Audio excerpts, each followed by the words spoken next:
LeBron James is trusting Russell Westbrook to be the best player in the regular season. Look, it has caught everyone's attention that the Lakers chose Russell Westbrook over Buddy Hield. Now don't get me wrong, Russell Westbrook is a great player, average triple doubles, makes his team better, and somehow finds a way to bring these low caliber teams into the playoffs. It's really impressive what he does. But the fact of the matter is, the Lakers had a choice between Westbrook and Buddy Hield. And many analysts, many executives, and many players thought they would choose Buddy Hield. The grand scheme of things, Buddy Hield fit way better with LeBron, Anthony Davis, and the rest of the team. What his role would be would complement both of those stars in LA really well.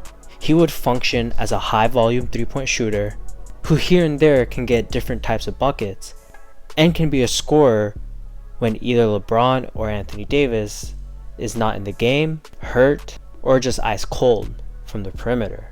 And it seemed like before the Russell Westbrook news broke, it seemed like the trade was done. The Lakers are going to give up the 22nd pick in the draft, Montrezl Harrell, and Kyle Kuzma in exchange for Buddy Hield. And at the time, it made sense. They needed to make a move, and this would allow them to retain some of their other players. But out of nowhere, it seemed like in the very last minute, they made the trade for Russell Westbrook. And based on reports, both LeBron James and Anthony Davis essentially told management, look, we want to play with Russell Westbrook, we'll make it work. It's common knowledge that this league is a superstar driven league. The difference between you and another team is just how much star power you have. But when given the option to choose either Buddy Hield, who's a perfect fit with the Lakers, or Russell Westbrook, who is probably the worst fit out of all the players in the NBA, they still chose Westbrook. But the question on everyone's mind is why? At a glance, it could be everything I said before. The triple doubles, the amazing energy, the ability to lift his teammates to higher heights than they thought they could be, or maybe it's even the dunking. But I have a different reason as to why LeBron James wanted Russell Westbrook in LA. So last year was interesting for me. For the first time ever, in my eyes, it seemed like LeBron James was old. Especially in the playoffs, he looked a step slower. And in the NBA, a step is huge.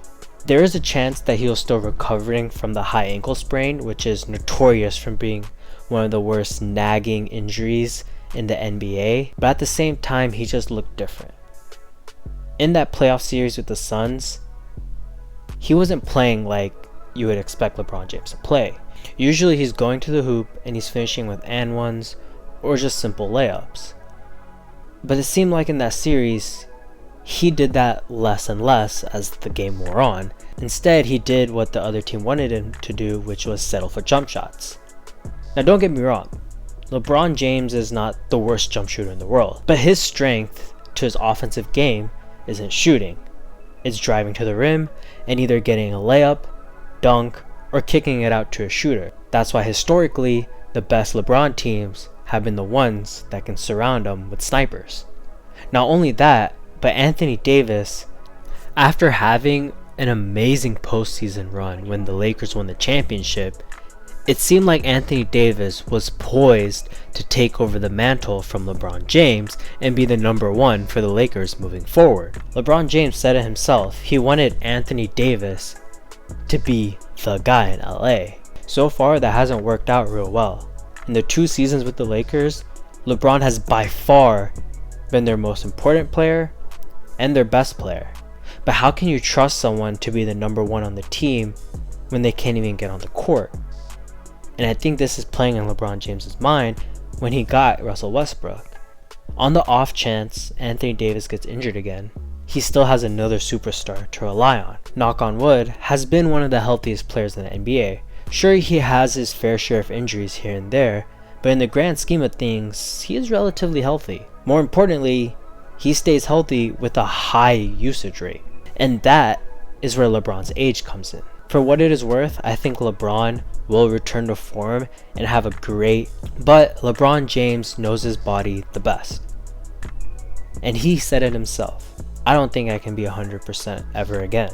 Getting back to 100%, it's impossible. I don't think I'll ever get back to 100% in my career. And if that is true, then he needs help. Not the kind of help that's a complimentary piece like Buddy Hield. The kind of help that can take over games, obliterate opponents, while also getting the other teammates involved. He needed Russell Westbrook. I think in his mind, he wants Russell Westbrook to spearhead them into the playoffs and as the first seed in the NBA. If there's one thing we know for certain, is Russell Westbrook is a great regular season player. Now playoffs is a question mark, and we could talk about Russell Westbrook being bad in the playoffs and why for a full 20 minutes. But in LeBron's mind, he's thinking, if this guy can get us in the playoffs, if Russell Westbrook can absorb the load and allow LeBron James and Anthony Davis to be healthy going into the playoffs, then I don't even think the Brooklyn Nets can beat the Lakers in a 7-game series.